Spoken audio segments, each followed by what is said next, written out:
গত ২৮ ফেব্রুয়ারি ইরানের ওপর হামলা শুরু করে যুক্তরাষ্ট্র ও ইসরায়েল, কিন্তু তাতে বসে না থেকে পাল্টা হামলা চালায় তেহরান। এতে মাশুল গুনতে হয়েছে ওয়াশিংটন, তেহরান দুপক্ষকেই। সম্প্রতি এই যুদ্ধে যুক্তরাষ্ট্র ঠিক কী পরিমাণ সামরিক ক্ষয়ক্ষতির সম্মুখীন হয়েছে সে বিষয়ে একটি তালিকা দিয়েছে ওয়াশিংটন ডিসি ভিত্তিক গবেষণা সংস্থা centre for strategic and international studies CSIS। CSIS এর বরাত দিয়ে আন্তর্জাতিক গণমাধ্যম আল জাজিরা জানায়, যুদ্ধ শুরুর পর থেকে ইরানের হামলা এবং তথাকথিত ফ্রেন্ডলি ফায়ারে যুক্তরাষ্ট্রের মূলত আকাশপথে বিপুল পরিমাণ সম্পদ ধ্বংস হয়েছে।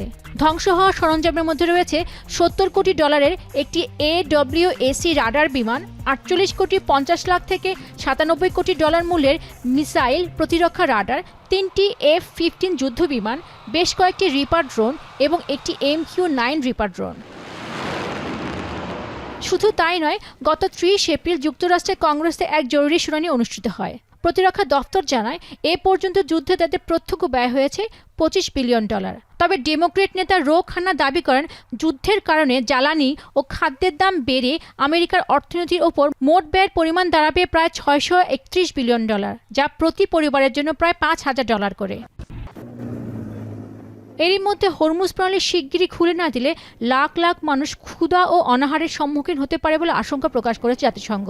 তাই ইরান যুক্তরাষ্ট্র যুদ্ধ নিরসনের আহ্বান জানিয়েছে আন্তর্জাতিক এই সংস্থাটি। পেনুগা সুলতানা, এখন বিশ্ব।